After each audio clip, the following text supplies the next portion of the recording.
Holy Gospel according to Luke. Glory to you, O Lord. When some were speaking about the temple, how it was adorned with beautiful stones and gifts dedicated to God, Jesus said, "As for these things that you see, the days will come when not one stone will be left upon another. All will be thrown down." They asked him, "Teacher, when will this be? And what will be the sign that this is about to take place?" And he said, "Beware that you are not led astray. For many will come in my name and say, 'I am he,' and the time is near. Do not go after them. When you hear of wars and insurrections, do not be terrified, for these things must take place first. But the end will not follow immediately."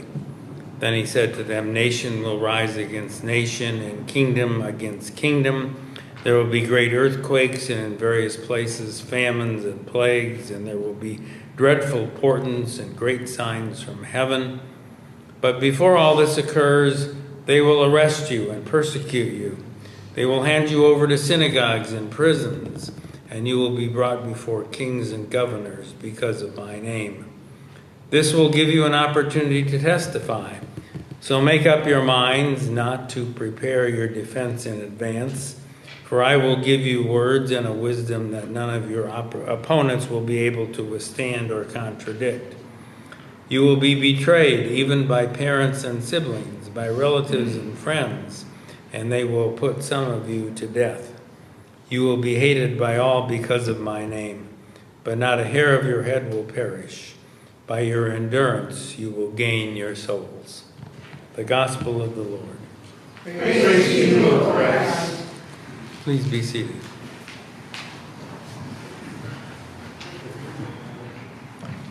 When I was a little boy, growing up in Toledo, Ohio, my favorite toys was a set of wooden blocks.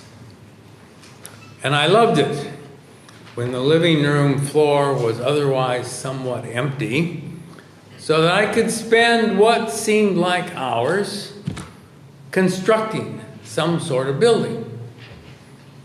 When it was all done, I called it a castle. And I invited my mother to look at it, and she oohed and ahed appropriately. And my grandparents did the same, and so did anyone else who came into the house. But inevitably, my little sister would come along and knock down some of the blocks. Or perhaps the family cat would do the same. Every once in a while, I accidentally knocked over some of the blocks too. And then came the day when my mother said, "Let's clean all this up." And I had to put all of the blocks away.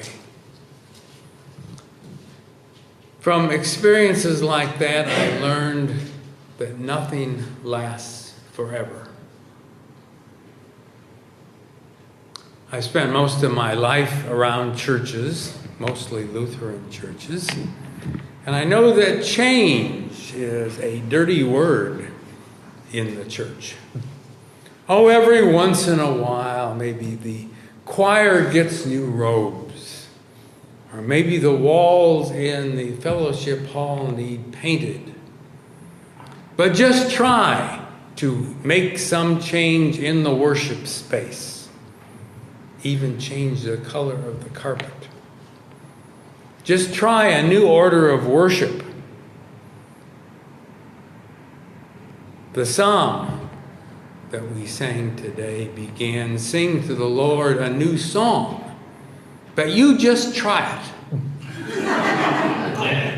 I learned the hard way that one of the major sins a pastor or a musician can make is to ask the congregation or the music director or the pastor ask the congregation to sing a hymn that someone considers unfamiliar. All kinds of conflicts arise around changes in the church.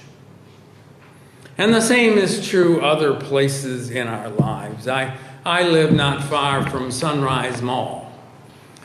Now, I understand that back in the 1970s, Sunrise Mall was a really nice place to go. 4 department stores, dozens of specialty shops. But now Sunrise Mall is down to just 1 department store and less than a dozen specialty shops.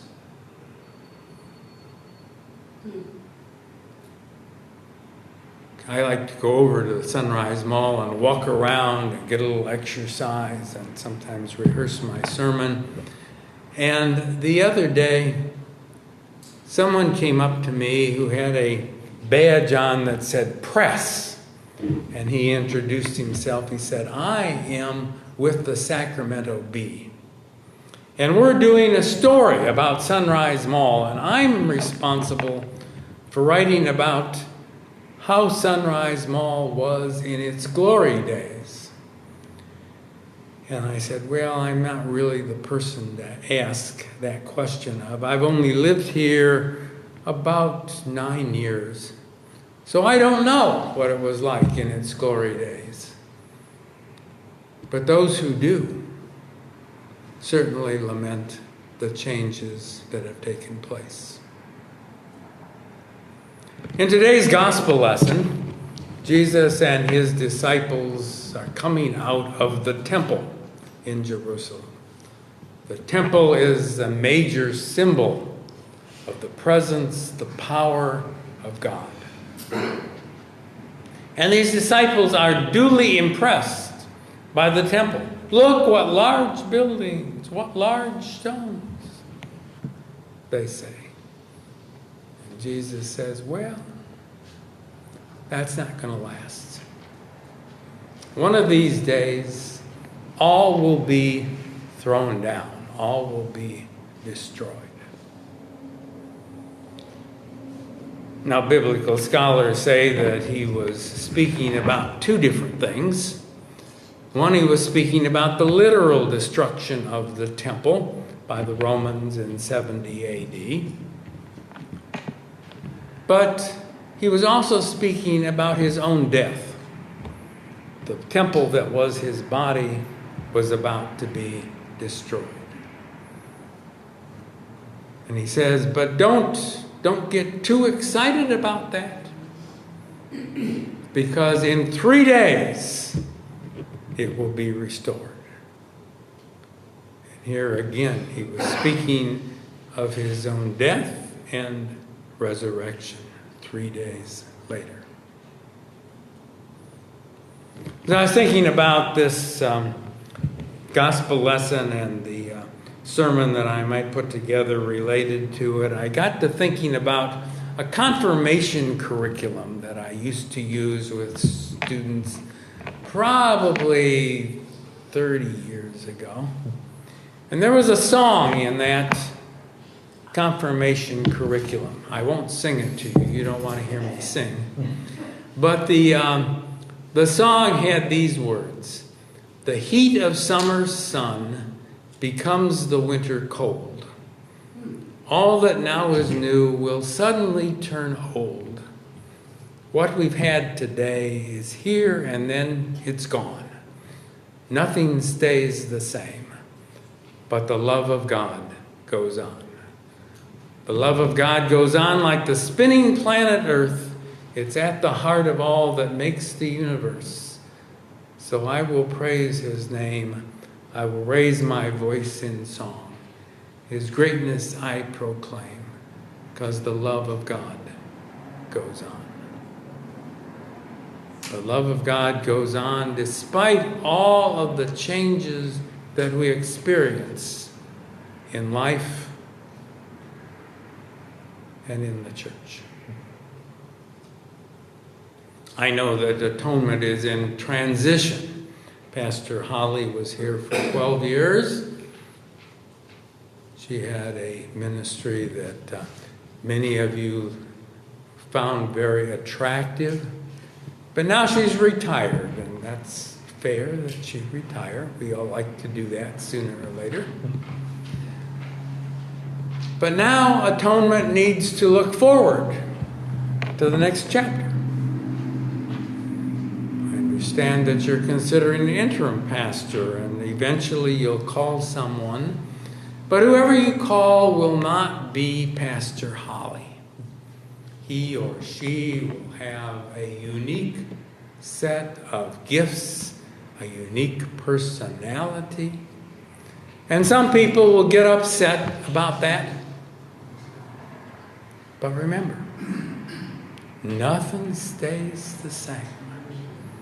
But the love of God goes on and on and on. So don't get upset about the fact that Pastor Holly has left the building. You can mourn her leaving, to be sure. But remember, God's still here. God still cares. God still loves. And in that, you can rejoice. Amen. Amen.